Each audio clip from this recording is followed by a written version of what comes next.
Hello friends, আমি তমালি। আমার বাগানে আপনাদের সবাইকে অনেক স্বাগত জানাই। বুঝতেই পেরেছেন এটা কী গাছ, এটা ভারবে না। সারা শীতকাল ভোর তো ফুল দেখাতে পারিনি, কারণ ইঁদুর বাবাজি আসছিলেন আর পিঞ্চিং করে যাচ্ছিলেন মাথাগুলো সমস্ত ফুল খেয়ে। তো এত সুন্দর পিঞ্চিং করেছেন যে আমাকে নতুন করে পিঞ্চিং করতে হয়নি। তো আপাতত এখন ওনার আশাটা একটু বন্ধ হয়েছে, জানি না কেন। হয়তো অন্য গাছের দিকে নজর পড়েছে। তো এনাকে আমি ট্যাঙ্কের মাথায় তুলে দিয়েছিলাম, তো তারপরে এনাকে আর মনে হয় দেখতে পাননি। মাঝখানে সেটাও খেয়ে নিয়ে গেছিলো, কিন্তু তারপরে আরও হয়তো ওখানে উঠতে কষ্ট হচ্ছে, হয়তো ওই জন্য ওঠেনি।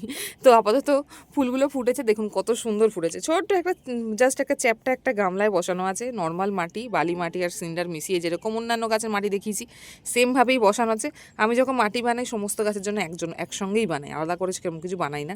তো দেখুন খুব সুন্দর হয়েছে ফুলটা। ওনার পিঞ্চিংটা লাস্টে কাজ করেছে, এবং দেরি করে ফুটলেও ফুলের যে একটা বাহার হয়, একটা শোভা হয়, সেটা কিন্তু জাস্ট দেখতে পেয়েছি। এটাতেই আমি খুশি। নেচারের সাথে যুদ্ধ করে কখনো পারা যায় না, নেচারকে নিয়েই চলতে হবে।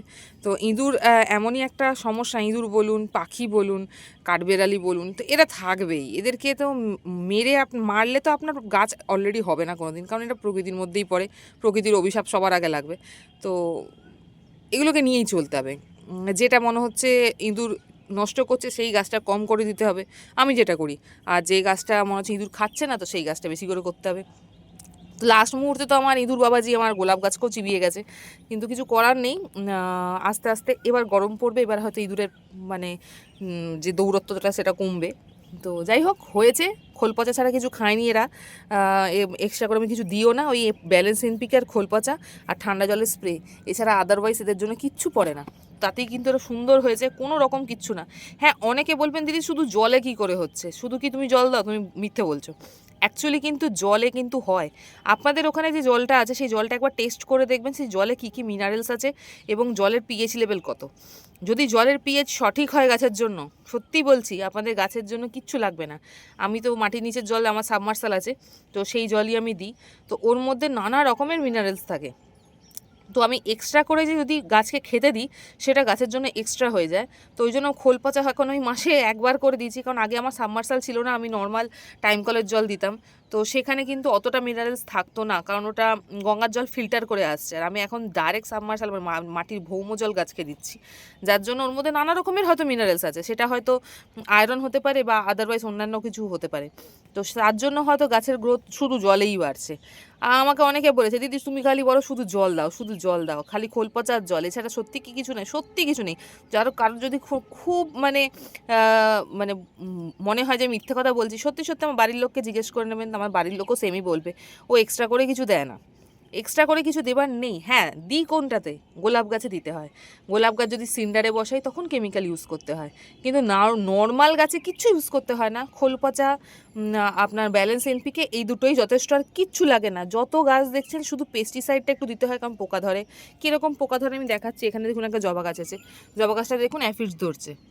এই দেখুন, আমাকে পেস্টিসাইড দিতেই হবে। ঠান্ডা জল স্প্রে করেছি, ঠান্ডা জল স্প্রে করার পরেও কিন্তু বেশি পরিমাণে ধরছে। যখন বেশি পরিমাণে হয়ে যায়, হয়তো হয়ে যায় যে সব সময় বাগান খেয়াল করি, কোনো সময় হয়তো খেয়াল করতে পারলাম না, তো সেই গাছটা একটু বেশি পরিমাণে পোকা ধরে গেল, তখন কি কেটে ফেলে দেবো? তার থেকে একটু পেস্টিসাইড আর একটু ঠান্ডা জলে স্প্রে করলে যদি সে চলে যায়, তাহলে ফোটাটা দেখতে পাই। দেখুন ফুলটাতে পুরো ভর্তি হয়ে অ্যাফিডস হয়ে আছে। তো এই জন্য পেস্টিসাইডটা বলি, যখন আপনি একটা গাছে ইউজ করবেন এর পেস্টিসাইডটা পড়েনি, বাই চান্স অন্যান্য গাছে পড়েছে, এই তো ছোটো বেঁটে গাছ এর মধ্যে হয়তো পড়েনি, যার জন্য একে ধরে নিয়েছে। তো জাস্ট এইটুকুই। পেস্টিসাইড যখন স্প্রে করবেন সমস্ত গাছে স্প্রে করবেন, খাবার যখন দেবেন সমস্ত গাছকে দেবেন, মানে কেউ যেন বাদ না যায় যে একে দিলেন ওকে দিলেন না, সেরকম যেন না হয়। আর খোল পচে যখন দেবেন একটুখানি হালকা সলিউশন করে সবাইকে দেবেন। আর ঠান্ডা জল তো সব সময় স্প্রে করবেন, তাহলে অতটা বেশি পেস্টিসাইডের দরকার পড়ে। ঠান্ডা মানে আমি বরফের জল বলছি, একদম ফ্রিজে 1 বোতল করে রেখে দেবেন, 1 বোতল 2 বোতল যার যেরকম লাগে সে, আর ঠান্ডা জল ডাইরেক্ট স্প্রে করবেন, খুব ভালো গাছের জন্য। দেখুন আগে হয়তো ভালো ছিল না, অনেক বলবেন ঠান্ডা জল স্প্রে করলে পাতা নষ্ট হয়ে যায়। এখন যা গরম পড়বে এই ওয়েদারে, এখনকার যে ওয়েদার, এখনকার ওয়েদারে ঠান্ডা জলটা মাস্ট। আর আমি যখন 5-6 বছর আগে ভিডিও করেছি তখন ওয়েদার টোটালি চেঞ্জ ছিল, সূর্যই অন্য দিক থেকে উঠতো। আমার পূর্ব দিকের ব্যালকনি যে সাইড দিয়ে সূর্য উঠতো, তখন উল্টো সাইড দিয়ে সূর্য ওঠে। তো 5 বছরের মধ্যে অনেক তফাৎ হয়ে গেছে। মানে এইরকম না, সূর্যের পজিশনও কিন্তু চেঞ্জ হয়েছে, সেটা আমি ভালো মতন বুঝতে পারি, কারণ আমার ব্যালকনিটার জন্য। কারণ সূর্য একটা কোণা থেকে উঠতো, একটুখানি সাইড দিয়ে উঠতো, যার জন্য আমার পুরো পূর্ব দিকের ব্যালকনিটা রোদ্দুর পেতো। এখন কর্নার করে ওঠে, যার জন্য আমার পুরো ব্যালকনিটা রোদ্দুর পেলেও খুব তাড়াতাড়ি চলে যায়। যার জন্য এখন প্রবলেম হচ্ছে, ওখানে অর্কিড ছাড়া অন্য কিছু গাছ হচ্ছে না, অন্য কোনো গাছের গ্রোথ সেরকম ভালো হচ্ছে না। আগে গাছের গ্রোথ কত ভালো ছিল। তো নেচারের সঙ্গে তাল মিলিয়ে কিন্তু আপনাকে গাছ করতে হবে।